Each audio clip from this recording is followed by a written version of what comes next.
আজকে 14 নং পারা তিলাওয়াত করা হবে ইনশাআল্লাহ।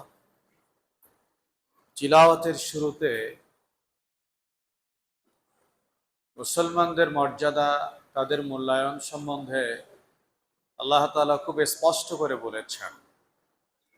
মুসলমানদের ইতিহাস, ঐতিহ্য, তাদের মূল্যায়ন, তাদের মর্যাদা আল্লাহর কাছে কতটুকু সেটা বোঝানোর জন্য শুরুতেই আল্লাহ তাআলা বলেছেন, রুবামা ইয়াওয়াদ্দুল্লাযীনা কাফারু লাও কানু মুসলিমিন।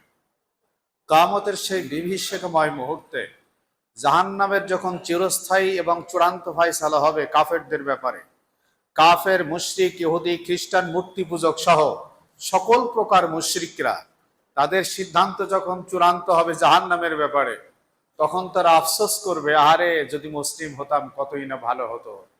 দুঃখজনক এবং দুর্ভাগ্যজনক হলেও সত্য, মুসলমানেরা তাদের ইতিহাস, ঐতিহ্যকে ভুলে গিয়ে আজকের মূর্তি পূজারী, কাফের, মুশরিক, ইহুদি, খ্রিস্টানদের অনুসরণ আর অনুকরণে মহাব্যস্ত। আল্লাহ আমাদেরকে রক্ষা করুন। আল্লাহ সুবহানাহু ওয়া তাআলা বলেছেন, এই কোরআনকে আমি নাজিল করেছি, আর এই কোরআন কিয়ামত পর্যন্ত টিকে থাকবে পৃথিবীতে। এর হেফাজতের দায়িত্ব আমি আল্লাহ নিজেই নিয়েছি। সুতরাং এই কোরআন হেফাজতের কার্যক্রমে যারা অংশীদার হবে তারা মহাভাগ্যবান, আল্লাহর রহমত প্রাপ্ত হবে তারা।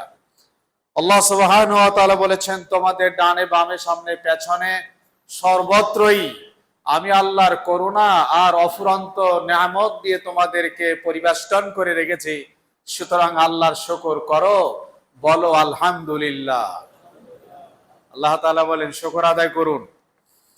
আল্লাহ সুবহানাহু ওয়া তাআলা বলেছেন, একমাত্র শুধুমাত্র আল্লাহ তাআলা ছাড়া কারো ইবাদত বন্দেগী করা যাবে না। আর দুনিয়ার সকল প্রকার তাগুত, ইসলাম বিরোধী সকল অপশক্তিকে বর্জন করতে হবে, আল্লাহ পাক নির্দেশ করেছেন। আল্লাহ সুবহানাহু ওয়া তাআলা বলেছেন, পৃথিবীতে ঘুরতে থাকো আর দেখতে থাকো। আল্লাহর নাফরমানি যারা করেছে, আল্লাহর কোরআন এবং রাসূলুল্লাহ সাল্লাল্লাহু আলাইহি ওয়াসাল্লামের হাদিসকে যারা অস্বীকার করেছে, পূর্ববর্তী জাতিসমূহ যারা আসমানি বিধানের সাথে উপহাস করেছে, তাদেরকে আমি কিভাবে ধ্বংস করেছি, এই সমস্ত জায়গাগুলো দেখে তোমাদের জীবনে শিক্ষা গ্রহণ করো। আল্লাহ সুবহানাহু ওয়া তাআলা বলেছেন, আল্লাহর কুদরত দেখো তোমাদেরকে কিভাবে আল্লাহ তাআলা পান করান।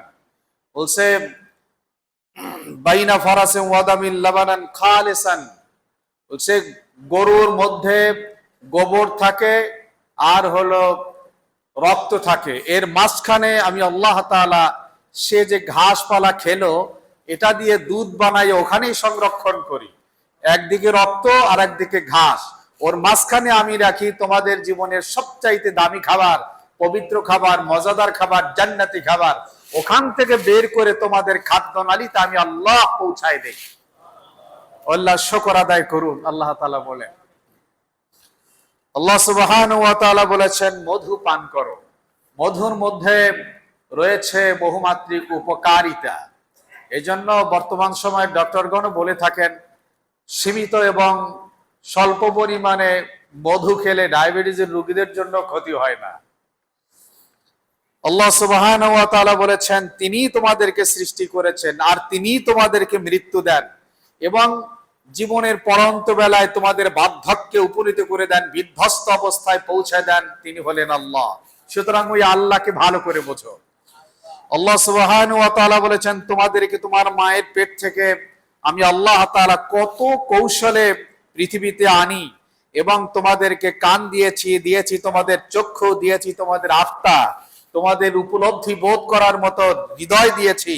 সুতরাং এগুলো আমি আল্লাহর নিয়ামত, লাআল্লাকুম তাশকুরুন, এগুলো ব্যবহার করো আর আল্লাহকে বলো, আল্লাহ আপনাকে অনেক অভিবাদন, আপনাকে অনেক থ্যাঙ্কস, আপনাকে অনেক ধন্যবাদ, আলহামদুলিল্লাহ।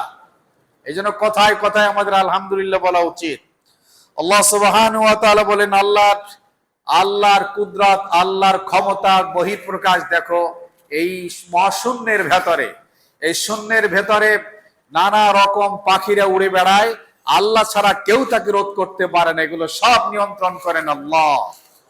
আল্লাহ সুবহানাহু ওয়া তাআলা বলেছেন, নির্দেশ করেছেন তোমরা এই পৃথিবীতে ইনসাফ প্রতিষ্ঠা করবে, বৈষম্যহীন একটি সুন্দর ইনসাফ ভিত্তিক রাষ্ট্র ব্যবস্থা, সমাজ ব্যবস্থা, পরিবার ব্যবস্থা এটা তোমরা গড়ে তুলবে। আর মানুষের প্রতি, জীবের প্রতি অনুগ্রহ করবে। আর নিকটতম আত্মীয় স্বজনদেরকে হক আদায় করবে, তাদের সাথে ভালো ব্যবহার করবে।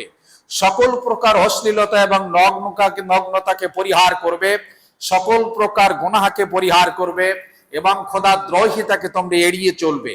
আল্লাহ সুবহানাহু ওয়া তাআলা বলেছেন, নারী হোক এবং পুরুষ হোক, যারাই ঈমান এবং ইসলামকে পূর্ণ মাত্রায় মেনে চলবে, আমি আল্লাহ তাদেরকে দুনিয়াতে পবিত্র শান্তির জীবন দান করব। আর পরকালে আমি আল্লাহ তাদেরকে জান্নাতের ফয়সালা করব। আল্লাহ সুবহানাহু ওয়া তাআলা নির্দেশ করেছেন, তোমরা কেবলমাত্র হালাল খাও, পবিত্র খাবার খাও, হালাল খাও, পবিত্র খাবার খাও, আর আল্লাহর শুকর আদায় করো। আল্লাহ সুবহানাহু ওয়া তাআলা বলেছেন, মানুষকে তুমি যখন দাওয়াত দিবে আল্লাহর পথে, অত্যন্ত মার্জিত, সুন্দর এবং খুবই কৌশল অবলম্বন করে, মানুষের কথায়, আচরণে, উচ্চারণে যেন তার মনের মধ্যে কোনো দাগ না লাগে, কষ্ট না লাগে, এরকম ভাবে তাদেরকে আল্লাহর পথে দাওয়াত দিতে থাকো। তোমার প্রতি কেউ জুলম করেছে, অত্যাচার করেছে, তুমি প্রতিশোধ নিতে পারো, এটা তোমার জন্য বৈধ। তবে তুমি যদি প্রতিশোধ না নিয়ে ধৈর্য ধারণ করো, আল্লাহ বলে এটা তোমার জন্য মহত্বের এবং মহানুভবতার বড় পরিচয় হবে।